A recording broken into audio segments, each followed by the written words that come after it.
El Departamento de Policía de Kenner toma medidas significativas para fortalecer su colaboración con ICE. Debido a esto, muchos en la comunidad hispana se sienten temerosos por su seguridad. Fue por esto que hoy hablamos con el jefe de la policía de Kenner, Keith Conley. Mike Berenguer lo entrevistó. Pues sí, Marisa, nos encontramos aquí en el Departamento de Policía de Kenner para hablar con el chief por los problemas que están surgiendo aquí en la comunidad a raíz de este acuerdo con ICE. Veamos. Can you explain to us something about this agreement 287G? Yeah, so it's not really a new agreement. It's just formalizing what's been in place for some time. It makes it a little more expedient for us.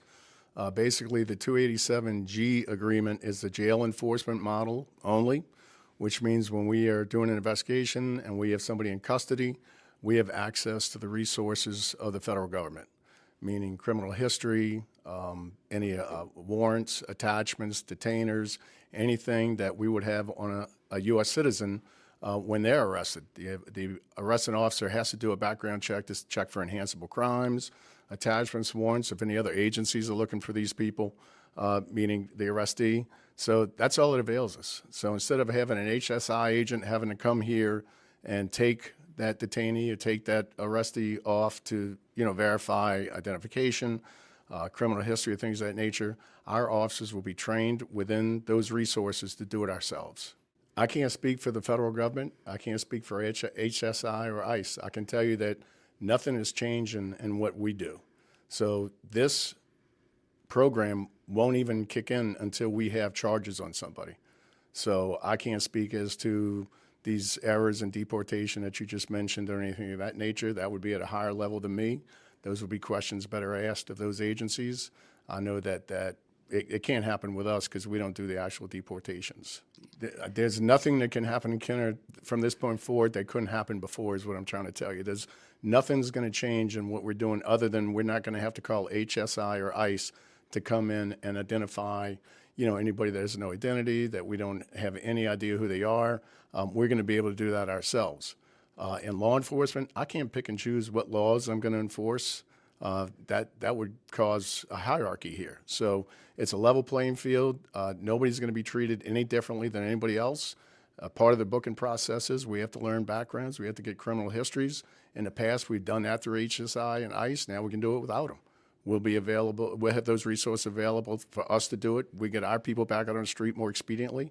The arrestee, the detainee, the subject, he or she will go about their business a lot more quickly than having to wait for the federal government to come in. I get the hysteria. I get the panic. I've seen the social media ramp up. We've had a town hall upstairs pretty much about it. I've gone to the congregation and talked about it. I know the past problems with 287G were other models where they've done checkpoints and sweeps and stuff like that. We're not doing that. This is only after a crime's been committed and we have somebody in custody. We have a city here to protect, and we have a high Hispanic population, and we're very diversified and we're very inclusive, but I think we have such a high population because we are inclusive and we are diversified, and we're going to continue to keep the entire community safe. I've said before, we don't run victims, we don't run witnesses, we just want to get that criminal element off the street. 3 of the most horrific crimes that have occurred since I've been here to children have been 2 rapes of 14-year-old girls and 4 or 5 little boys got molested. They were under 7, 8 years old. I don't know if those people have slipped through the cracks because they couldn't be identified. But the victims were members of the Hispanic community. And I was just as furious about that as any other crime. No child should be violated. And you know what? We made sure those children got help, counseling, and everything they need for closure and for recovery. So, we're supportive of the community. I think people know that. I would hate to think that 3 years of our outreach are going to be destroyed by 3 days of just clickbaiting and bad social media presence, but it is what it is. Como bien nos explicó el jefe de la policía, el problema no es tanto como que la gente que está detenida son los únicos con los que van a usar este acuerdo con ICE. Reportó para Telemundo New Orleans desde Kenner, Mike Berenguer. Muchas gracias, Mike, por la entrevista. No te olvides de seguirnos en nuestras redes sociales y ver nuestro noticiero completo en nuestro canal de YouTube. Además, sintoniza la Tropical 105.7 para ver el noticiero todos los días.